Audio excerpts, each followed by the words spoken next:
따라하겠습니다. 예수를 알고 예수를 알리라. 예수를 알고 예수를 알리라. 여러분, 우리가 예수님을 알면 알수록 예수님을 알리고 싶어짐을 믿으시기 바랍니다.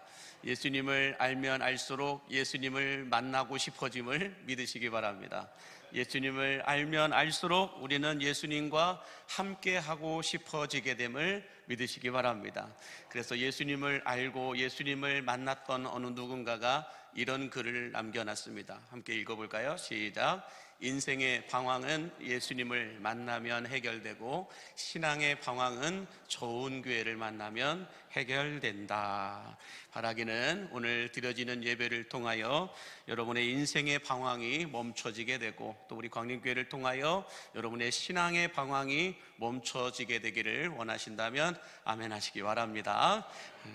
지난 금요일 우리 권사 수련회가 있었고 권사 세미나가 먼저 있었었는데, 권사 세미나 때 제가 우리 권사님들과 나누었던 말씀 가운데 우리들의 가슴을 뛰게 하고 우리들의 가슴을 설레게 하는 것이 있다고 한다면 무엇이 있으십니까? 라고 질문을 던지면서 말씀을 나누었는데요, 오늘 이 3부 예배 나와 예배하는 여러분들에게도 동일하게 이 질문을 드리고 싶습니다.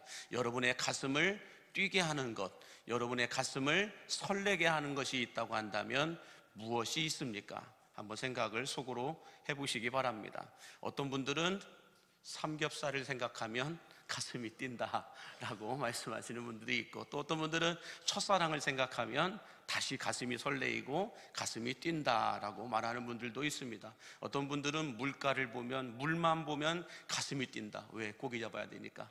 물만 보면 가슴이 뛰는 분들도 있고, 또 어떤 분들은 반려견들을 보면 가슴이 뛴다라고 말해요. 그래서 어떤 유튜브에 이런 이런 영상이 있더라고요. 보니까 그냥 부모님과 평상시 이렇게 영상으로 통화할 때는 뭐 잘 지내고 있어, 그래, 그렇게 하는데 갑자기 애완견을 딱 보여주면 아이고 하면서 이렇게 표정이 바뀌는, 가슴이 금방 뛰고 금방 설레는 이런 모습을 보기도 합니다. 또 이것도 저것도 가슴이 설레지 않는 분들은 복권을 하나 사가지고 복권을 가슴에 넣고 다니면서 될 확률이 있을지 없을지는 모르지만 복권이 발표되기 전까지는, 복권이 이 가슴에 있는 동안은 가슴을 뛰게 하고 가슴을 설레게 한다라고 말씀하시는 분들도 있습니다. 자, 그러면 여러분들은 어느 때에 어떤 말을 들을 때, 어떤 단어를 볼 때, 어떤 상황에 놓일 때에 가슴이 뛰고 가슴이 설레십니까? 제가 몇 가지 제시를 하게 될 텐데 여러분들 속으로 한번 OX를 생각해 보시기 바랍니다. 이 시간 들어주시기 바랍니다. 잘 들어보세요. 제가 보여줍니다. 말씀이 막 떠져 있고 그러네요. 자, 첫 번째, 나의 현재 직업으로 하고 있는 일을 볼 때 한번 띄워주시겠어요? 나의 현재 직업으로 하고 있는 일에 나는 가슴이 뛴다. OX. 소신껏 해주세요. 혹시 O를 드신 분은 난 지금 집에서 설거지만 하고 있어서 이 일에 나는 지금 아니다, 이건 아니시겠죠? 다음, 두 번째 제시. 나는 나의 남편과 아내를 바라볼 때 여전히 가슴이 뛰고 설렌다. OX.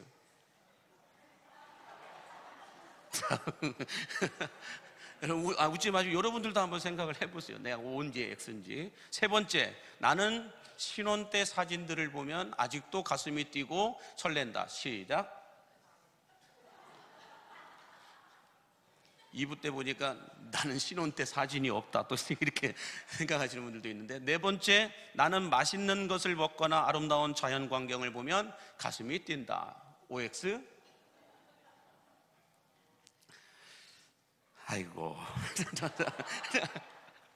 자, 여러분들도 한번 그냥 OX 한번 생각을 해 보셨을 텐데, 사람들마다 가슴이 뛰고 설레는 어떤 이런 순간들이, 단어가, 상황들이 다 다르다라고 하는 것을 우리가 알 수가 있는데, 김미경이라고 하는 유명한 스타 강사가 있습니다. 이분이 우리를 가슴 뛰는 삶을 살고 싶다고 한다면 이렇게 하십시오라고 권면하는 영상이 하나 있는데, 말이 너무 빨라가지고 정신 바짝 차려야 무슨 뜻인지 알 수가 있습니다. 잠깐 보도록 하겠습니다.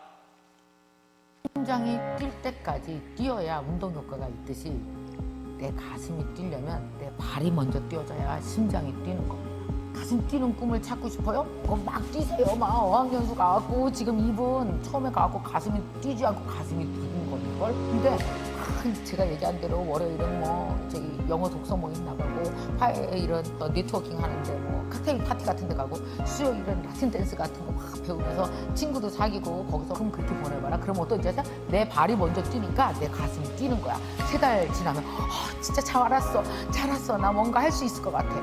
발 뛰고 가슴 뛰는 거지 가슴 뛰고 발 뛰는 게 아니야. 발이 먼저 뛰십시오. 여러분 실행이 얼마나 중요한지. 아직도 누워 계신 분 있다면 먼저 뛰십시오. 그러면 여러분 가슴이 뛰기 시작할 겁니다. 네, 너무 말이 빨라가지고 뭔 소리 하는 거야 라고 못 알아들으실 수도 있을 텐데 제가 이걸 조금 여러분들이 이해하기 쉽게끔 설명을 한번 정리를 해봤어요. 그랬더니 이런 내용이 나옵니다. 한번 보여주시면 가슴 뛰는 일을 찾지 말고 내가 하고 있는 일을 가슴 뛰게 하는 일로 바꾸라 라고 말하고 있는 겁니다. 가슴 뛰는 일, 가슴 설레게 하는 사람들을 만나러 다니지 말고 내가 만나고 있는 사람들을, 내가 하고 있는 그 일들을 가슴 뛰게 하고 가슴 설레게 하는 일로 바꾸라는 거예요. 그러기 위해서는 어떻게 하라고요? 누워있지 말고 뛰라는 겁니다. 가만히 앉아있지 말고 뛰라는 거예요. 발이 뛰어야 가슴도 뛴다라는 것입니다. 그러므로 여러분들 가만히 있지 말고 움직이셔야 됩니다. 신앙생활도 마찬가지예요. 아무것도 하지 않고 가만히 앉아서 머리로만 예배하고 또 생각으로만 예배하게 되면 그 어떤 가슴뛴도 설레임도 예배 가운데 누리지 못한다라는 거예요. 그러나 예배 가운데 와서 먼저 와서 같이 찬양도 하고 같이 소리내어 목소리로 찬양도 하기도 하고 손을 들기도 하고 때로는 박수를 치기도 하고 때로는 예배 가운데 아멘도 하기도 하고 때로는 성도들과 같이 옆에 분과 인사해 주세요라고 하면은 그냥 이렇게 하고 끝나는 게 아니라 뭔가 모르게 옆에 분에게 진심을 다해서 서로 인사하기도 하고 OX판 들라고 하면 들었다가 내렸다가 이런 것도 하기도 하고 뭔가 모르게 예배 속에서 몸을 움직여 액션을 취하게 되면 그 예배 가운데서 내 가슴을 뛰게 하고 가슴을 설레게 하고 은혜가 부어지게 되고 능력이 체험되어지게 되는 역사가 있을 것이다. 이걸 이야기하고 있는 거예요. 그러므로 여러분 신앙생활을 이론적으로 하지 마세요. 행동하지 않으면 모든 신앙은 이론이 됩니다. 그러나 행동하게 되면 그때부터 우리들의 신앙은 실제가 되고 체험이 되어지게 됨을 믿으시기 바랍니다. 그러므로 여러분들 우리가 액션을 취하는 움직이는 예배를 드리면 우리 마음을 기분 좋아지게 하는 예배가 아니라 내 인생을 바꾸는 예배로 드려지게 됨을 믿으시기 바랍니다. 자, 그러면 목사인 저는 어느 때 가슴이 뛰고 가슴이 설레게 될까? 우리 권사님들 세미나 때는 말씀해 주시더라고요. 누구? 김현주라는 이름을 들을 때 내 가슴이 뛰고 설레게 한다 이렇게 말씀을 해주셔서 너무 감사하더라고요. 자, 그런데 저를 가슴 뛰게 하고 설레게 했던, 그래서 목사가 됐던 것은 교회라고 하는 단어입니다. 교회는 무엇인가 라고 하는 이 질문 때문에 제가 목사가 되었고, 예배란 무엇인가 라고 하는 이 질문 때문에 저는 예배에 올인하는 목사가 되었습니다. 그래서 저는 우리 광림교회가 어떻게 하면 가슴 뛰고 가슴 설레게 하는 교회가 될 수 있을까? 어떻게 하면 가슴 뛰고 가슴 설레게 하는 예배를 드릴 수 있을까? 이것을 함께 나누어 보기를 원하는데요. 첫 번째로 우리 광림교회가 누가 찾아와도 가슴이 뛰고 가슴이 설레는 이런 교회가 되기 위해서는 어떻게 해야 될까? 그 첫 번째는 교회 DNA가 무엇인지 분명하게 알아야 된다는 거예요. 교회란 무엇인지, 교회의 DNA는 무엇인지 이걸 분명히 알아야 된다는 건데, 오늘 본문 16절을 보면 그 DNA를 이렇게 얘기합니다. 시작. 시몬 베드로가 대답하여 이르되 주는 그리스도시요 살아계신 하나님의 아들이십니다 라고 말씀하고 있습니다. 자, 베드로의 신앙 고백을 다시 한번 보여주시면은 주는 그리스도시요 살아계신 하나님의 아들이십니다라고 이 베드로의 신앙 고백 위에 예수님의 교회가 시작되었다라고 말씀해요. 자, 근데 베드로의 신앙 고백을 보면 주는 그리스도시요라고 말하고 살아계신 하나님의 아들이십니다라고 말해요. 그리스도는 누구예요? 예수 그리스도예요. 하나님의 아들도 누구예요? 예수 그리스도예요. 그러므로 여러분, 예수님께서 디자인하신 교회의 DNA는 바로 이겁니다. 한번 보여줄까요? 모든 것이 예수님으로 시작해서 모든 것이 예수님으로 끝나는 교회가 예수님이 디자인하신 교회의 DNA임을 믿으시기 바랍니다. 그래서 예수님이 디자인하신 교회는 어떤 교회냐? 와도 예수만 보여요. 성도들을 만나도 그 성도들에게서 예수님이 보이는 거예요. 예배를 드려도 예수님이 보이는 거예요. 예수님으로 시작해서 예수님으로 끝나는 그 교회가 예수님이 디자인하신 진짜 교회의 DNA임을 믿으시기 바랍니다. 그래서 사도 바울도 에베소서 4장 15절에 이렇게 말씀하고 있어요. 시작. 오직 사랑 안에서 참된 것을 하여 범사에 그에게까지 자랄지라. 그는 머리니 곧 그리스도라라고 말합니다. 예수님이 디자인하신 교회는 가슴 뛰고 가슴 설레이는 예배를 드리는 교회는 어떤 교회냐? 누가 와도 예수님이 보이는 교회요. 40년이 지나도 100년이 지나도 1000년이 지나도 예수님 자리에 예수님이 앉아 계신 그 교회가 예수님이 디자인하신 교회이다 라고 말씀하고 있는 겁니다.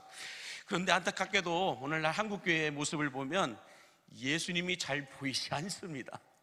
예배를 드려도 교회가 오래돼도 교회가 예수님이 보이지 않는 교회가 많아요. 또 예수님 자리에 예수님이 보여야 되는데 예수님 자리에 예수님이 아닌 다른 모습들이 보일 때가 많다라는 거예요. 그래서 가톨릭에 가면 교황이 교회의 머리 같습니다. 어떤 교회를 가면 목사님이나 장로님들이 교회의 머리 같습니다. 어떤 교회를 가면 헌금을 많이 내는 성도가 그 교회의 머리 같습니다. 어떤 교회를 가면 큰 소리 치는 사람이 그 교회의 머리 같습니다. 어떤 교회를 가면 세상에 괜찮은 명함과 권력과 힘을 갖고 있는 사람들이 그 교회의 머리 같습니다. 그러나 여러분, 어떤 교회도 머리 대신 예수님의 자리에 다른 무언가가 앉아 있으면 그때부터 그 교회는 음부의 권세가 틈타는 교회가 되고 예수님의 교회가 아니라 사람의 교회로 바뀌게 됨을 믿으시기 바랍니다. 그러므로 우리 광림교회는 예수님이 디자인하신 교회가 되어야 되기 때문에 언제나 예수님만 보이고 예수님만 보여주는 이런 교회가 될 수 있기를 주의 이름으로 간절히 축복합니다. 자, 두 번째로 우리가 누가 찾아와도 우리 광림교회가 가슴 뛰고 가슴 설레게 하는 교회가 되기 위해서는 어떻게 해야 되느냐? 두 번째는 머리 대신 예수님의 꿈과 비전을 수행하는 교회가 되어야 한다는 것입니다. 자, 오늘 본문 18절 말씀에 보면 이렇게 말씀해요. 시작. 또 내가 내게 이르노니 너는 베드로라. 내가 이 반석 위에 내 교회를 세우리니 음부의 권세가 이기지 못하리라. 내 교회를 세우리니 My church라고 얘기해요. 예수님의 교회라는 거예요. 너희들의 교회가 아니라 나의 교회를 세울 것이다 라고 말씀하고 있습니다. 예수님께서 예수님의 교회를 세우실 때는 아무 의미 없이 아무 목적 없이 세우신 것이 아니라는 거예요. 우리가 사업장을 오픈할 때도 그냥 오픈하는 사람이 없어요. 분명한 목적이 있고 이유가 있기 때문에 그 사업장을 시작하는 것입니다. 어떤 일을 할 때에도 그 일을 시작하게 된 꿈이 있고 비전이 있다는 거예요. 그 일을 이루기 위해서. 그렇다면 예수님은 예수님의 교회를 왜 이 땅 가운데 세우시려고 하였을까? 크게는 세 가지 정도 이야기를 나눌 수 있습니다. 첫 번째는 18절에서 말씀하고 있듯이 음부의 권세가 이기지 못하게 하기 위해서, 음부의 권세가 이 땅에서 함부로 장악하고 함부로 역사하지 않도록 예수님의 교회를 통하여 음부의 권세를 이기게 하기 위해서 예수님은 예수님의 교회를 세우셨다라고 말씀합니다. 그러므로 예수님의 교회는 어떤 교회예요? 음부의 권세를 이기는 교회임을 믿으시기 바랍니다. 사람의 교회는 음부의 권세를 이길 수가 없어요. 예수님의 교회가 돼야만 음부의 권세를 이길 수 있음을 믿으시기 바랍니다. 뿐만 아니라 예수님께서 왜 예수님의 교회를 세우셨냐? 이 땅 가운데 하나님의 나라를 확장하기 위해서임을 믿으시기 바랍니다. 이 땅 가운데 하나님의 나라가 임하게 하기 위해서 예수님은 이 땅에 예수님의 교회를 세우셨다라는 거예요. 그래서 예수님의 공생의 3년의 사역을 보고 또 예수님이 십자가에 죽으시고 부활하시고 난 이후 이 땅에서 40일 동안 있으시면서 어떤 일을 행하셨어요? 하나님의 나라가 어떤 곳인지를 가르치셨다라고 말씀해요. 돌아가시기 전에도 하나님의 나라가 이 땅 가운데 임하기를 위해서 사역하셨고, 또 죽으셨다가 다시 부활하시고 난 이후 40일 동안 이 땅에 살아 계셨을 때도 예수님은 하나님의 나라가 이 땅 가운데 임하도록 하나님의 나라가 어떤 것인지를 가르치시고 말씀하여 주셨다라고 사도행전 1장 3절은 분명하게 말씀하고 있습니다. 또 세 번째로 예수님이 이 땅에 예수님의 교회를 세우신 이유는 저와 여러분들을 구원하여 주시기 위해서이고, 아직도 예수 믿지 못하고 죽어가고 있는 그 영혼들을 예수 믿고 구원받게 하기 위해서 예수님은 예수님의 교회를 세우셨음을 믿으시기 바랍니다. 그러므로 예수님의 교회는 어디에 집중해요? 하나님의 나라가 임하도록 집중합니다. 예수님의 교회는 영혼 구원을 위해서 집중하게 되어 있습니다. 예수님의 교회는 음부의 권세가 이기지 못하게 하기 위해서 거기에 집중하게 되어 있음을 믿으시기 바랍니다. 나머지는 다 비본질적인 것들이에요. 본질은 이거 하나입니다. 예수님의 교회를 세우시는 거예요. 그러므로 우리 광림교회는 음부의 권세가 이기지 못하는 예수님의 교회가 되어야 할 줄로 믿습니다. 하나님의 나라가 이 땅 가운데 임하게 되고, 하나님의 나라가 이 땅 가운데 확대되어지고 확장되어지게 되는 그 사명을 감당하는 교회가 되어야 할 줄로 믿습니다. 뿐만 아니라 우리 광림교회는 예수님이 디자인하신 예수님의 교회이기 때문에 오늘 또 내일 또 죽을 때까지 예수 믿지 못하고 죽어가고 있는 그 민족을 향하여, 그 종족을 향하여, 그 영혼들을 향하여 끊임없이 전진해야 할 줄로 믿으시기 바랍니다. 그래서 사도 바울은 에베소서 4장 11절과 12절에서 이렇게 권면해요. 시작.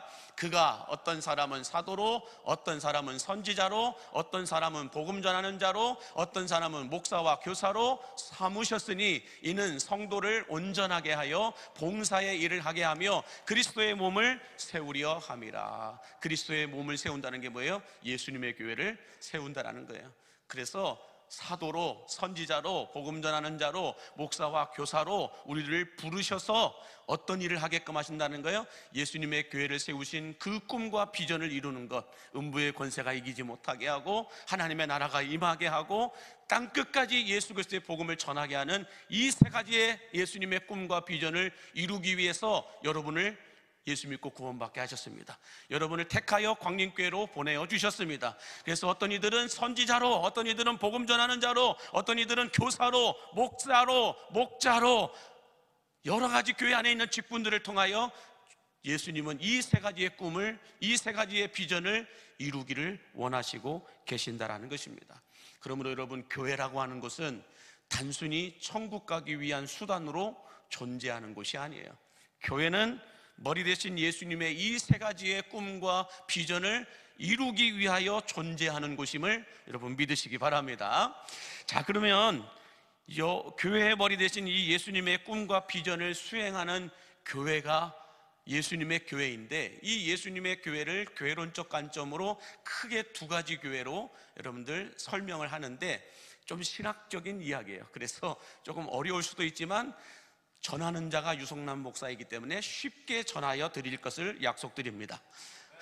자, 그래서 예수님의 몸된 교회는, 예수님이 디자인하신 교회는 크게 두 가지로 나누는데 한번 보여줄까요? 첫 번째는 교회 중심적 교회가 있고 선교 중심적 교회가 있다라는 거예요. 교회는 에클레시아라고 하는데, 교회 중심적 교회로서 예수님의 꿈과 비전을 수행하는 교회가 있고, 선교 중심적 교회로서 예수님의 꿈과 비전을 수행하는 교회가 있다라고 말하고 있습니다. 자, 그러면 교회 중심적 교회는 뭐고 선교 중심적 교회는 무엇인가를 한번 보여줄까요? 자, 교회 중심적 교회는 어떤 교회냐? 성도들과 교회를 중심으로 무엇을 할 것인가를 생각하고 거기에 집중하는 교회가 교회 중심적 교회입니다. 그런데 선교 중심적 교회는 하나님과 하나님의 나라를 위하여 무엇을 할 것인가를 생각하고 거기에 집중하는 교회가 선교 중심적 교회입니다. 예배론적 관점을 놓고 볼 때도 교회 중심적 교회는 어떤 예배를 드리느냐? 매주 이렇게 예배에 참석하고 예배를 드리는 성도들에게 맞추어서 예배를 드리는 교회가 교회 중심적 교회예요. 그래서 성도들이 가장 편한 시간대, 성도들이 가장 많이 나오는 시간대, 성도들이 가장 편안한 어떤 상황에서 예배 드릴 수 있도록 모든 예배의 형식도 방법도 방식도 바뀌는 걸 교회 중심적 예배라고 얘기해요. 그런데 선교 중심적 예배는 어떻게 바뀌느냐? 아직은 이 교회에 아직은 예수 믿지 않았지만 예수 믿게 하기 위한 성도들을 위해서, 처음 예수를 믿는 새 가족들을 위한 예배로 맞춰져서 예배를 진행하는 교회가 선교 중심적 교회라는 거예요.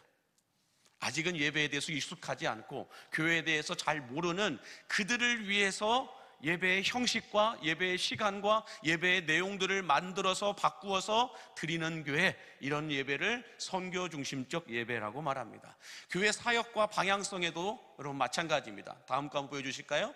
자, 교회 사역과 방향성에도 교회 중심적 교회는 성도들을 중심으로 시스템이 바뀝니다. 또 민주주의적인 제도와 운영 방식을 선택해서 예수님의 꿈과 비전을 이루어갑니다. 다시 말해서 한마디로 성도들이 원하면 그 일을 하고 성도들이 원하지 않으면 그 일을 하지 않습니다. 이게 교회 중심적 교회의 모습이라는 거예요. 그런데 선교 중심적 교회는 하나님 중심으로 시스템을 바꾸게 되고 신본주의적 제도와 운영 방식을 선택을 해서 예수님의 꿈과 비전을 이루어 갑니다. 한마디로 주님이 말씀하시면 순종하고 주님이 서라 하시면 멈춰, 주님의 뜻이 아니면 멈춰 서는 교회, 그 교회가 선교 중심적 교회이다라는 것입니다. 자, 이렇게 제가 열강을 했습니다. 자, 그렇다고 한다면 여러분들에게 질문을 던지겠습니다. 우리 광림교회는 교회 중심적 교회일까요? 선교 중심적 교회일까요? 제가 대답하라고 하지는 않았습니다.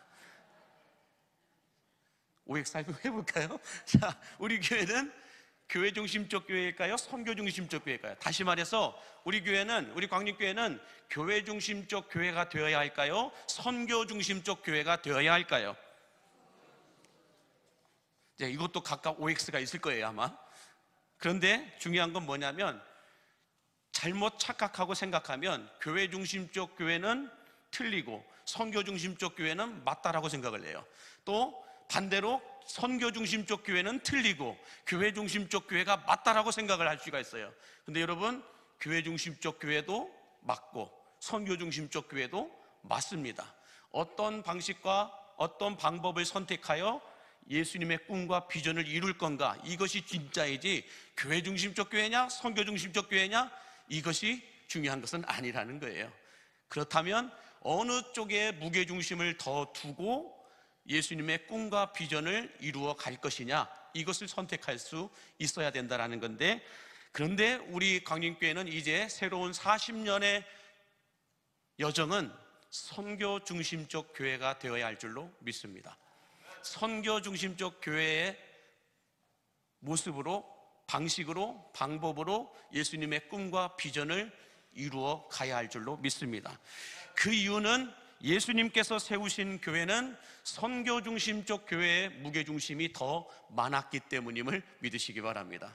이것을 어떻게 알 수 있느냐? 예수님의 공생의 3년을 보면 알 수 있다는 거예요. 예수님께서 공생의 목회 3년 동안 목회하시다가 예수님은 돌아가셨는데, 예수님께서 3년 동안 어떤 목회를 하셨는지, 공생의 목회는 어떤 목회의 철학과 비전을 가지고 있었는지를 보면 알 수가 있다는 거예요. 그러면 예수님의 목회 철학, 예수님의 목회 비전, 이걸 크게 세 가지로 나눌 수가 있는데 예수님의 공생의 사역에서 우리는 그것을 발견할 수가 있다는 거예요. 한번 띄워주시면, 첫 번째는 예수님은 언제나 모이게 하셨고 모이는데 힘쓰게 하셨습니다. 모여서 무엇을 하게 하였느냐? 하나님을 예배하도록 하셨다라는 거예요. 그래서 구약에도 신약에도 여러분 성경에 기록되어 있는 말씀의 80%가 뭘까요? 하나님을 예배하라는 거예요. 하나님을 예배하라는 거예요. 그래서 예수님도 공생의 사역 3년 동안 어느 곳을 가든지 누구를 만나든지 그 영혼이, 그 땅이 하나님을 예배하도록 만드셨습니다. 우리가 복음을 전하는 이유, 영혼을 구원하는 이유가 뭘까요? 그 땅이, 그 민족이, 그 종족이, 그 영혼이 하나님을 예배하게 하게끔 만들기 위해서입니다. 예수님이 이 땅에 와서 복음을 전하셨던 이유도 영혼 구원받아 천국 가게 하는 목적이 아니라 하나님을 먼저 예배하도록 만들기 위해서입니다. 또 우리가 죽어서 천국에 가도 영원히 있게 될 일은 뭘까요? 하나님을 예배하는 겁니다. 그러므로 예수님은 이 땅에 오셔서 하셨던 공생의 목회 철학과 비전은 온 땅으로 하여금, 온 민족으로 하여금, 온 성도들로 하여금 하나님을 예배하게끔 하기 위해서 복음을 전파하셨다는 거예요. 하나님의 나라를 전파하셨다는 거예요. 하나님의 나라에 가면 너희가 영원히 하나님을 예배할 것이다. 그러므로 이 땅에서 하나님을 예배해야 된다. 이걸 가르치신 거예요. 이게 예수님의 목회 철학이었고 목회 비전이었습니다.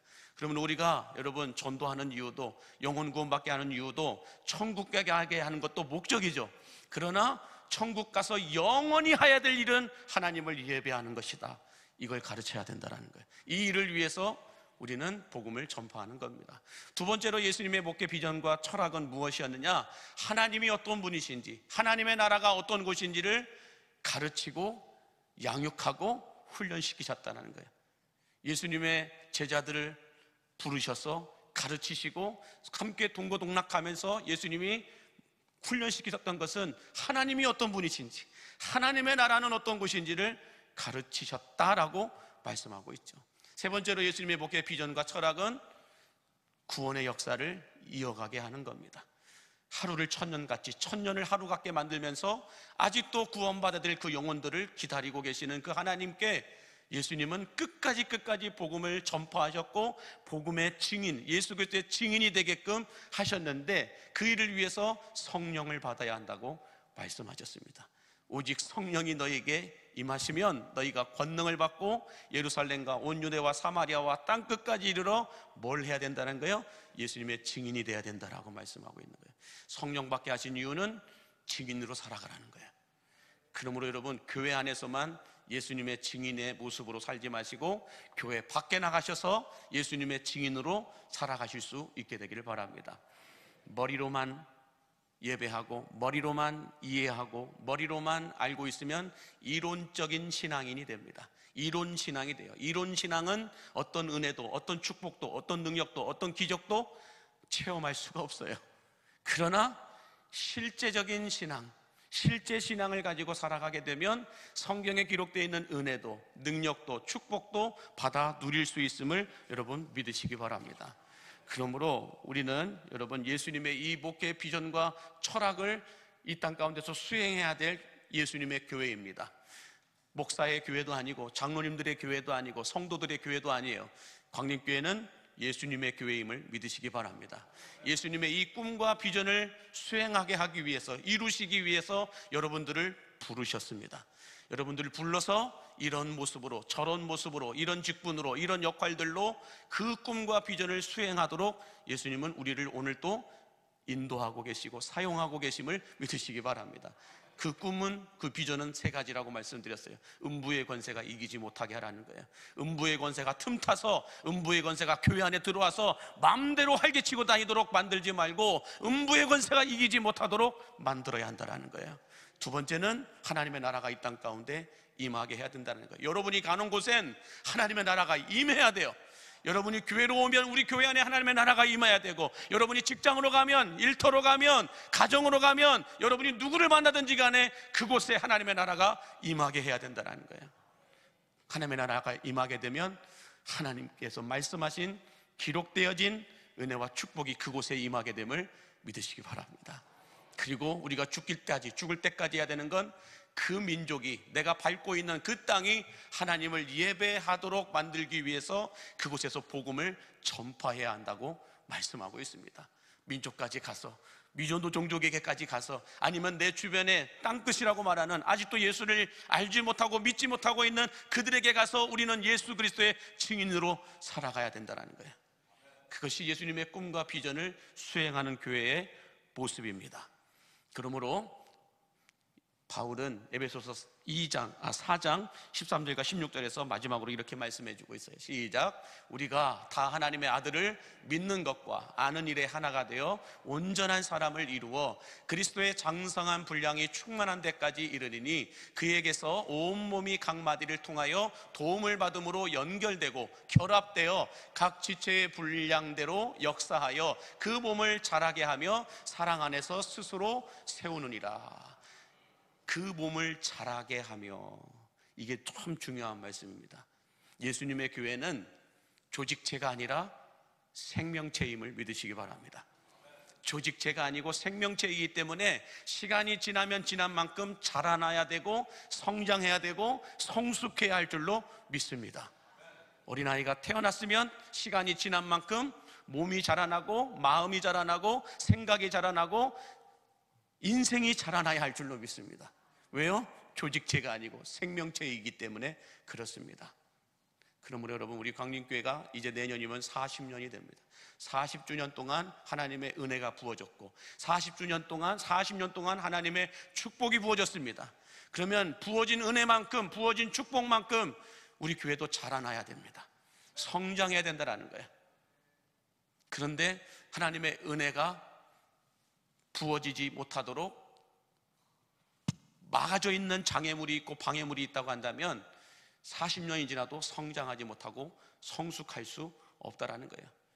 엎어진 그릇에는 아무리 비가 쏟아져도, 물을 부어도 그 그릇 안에 한 방울도 물이 들어가지 않습니다. 그런데 그릇을 열어놓으면 어떤 은혜가 부어져도, 어떤 물이 부어져도 채워지게 되어 있다라는 것입니다. 그러므로 하나님의 은혜는 우리 광림교회 안에 40년 동안 부어졌음을 믿으시기 바랍니다.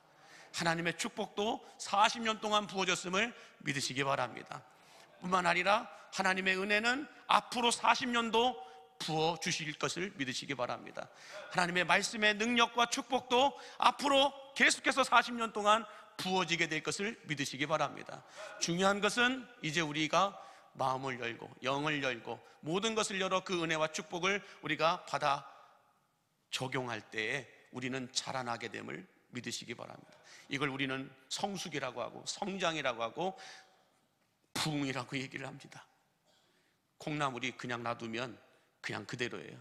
근데 물을 붓기 시작하면 어느 순간 쑥쑥쑥쑥쑥 자라서 콩나물 통을 벗어나게 된 그런 모습을 보이게 됩니다. 그러면 여러분, 말씀을 말씀으로 받으시기 바랍니다. 말씀을 말씀으로 받지 않고 설교로 받으면 아무런 은혜가 부어지지 않습니다. 하나님은 목사의 설교를 통하여 하나님의 말씀을 여러분들에게 부어주고 계심을 믿으시기 바랍니다. 그 말씀이 내 안에 부어질 때 내 영이 자라나고 내 삶이 자라나게 됨을 믿으신다면 아멘 하시기 바랍니다.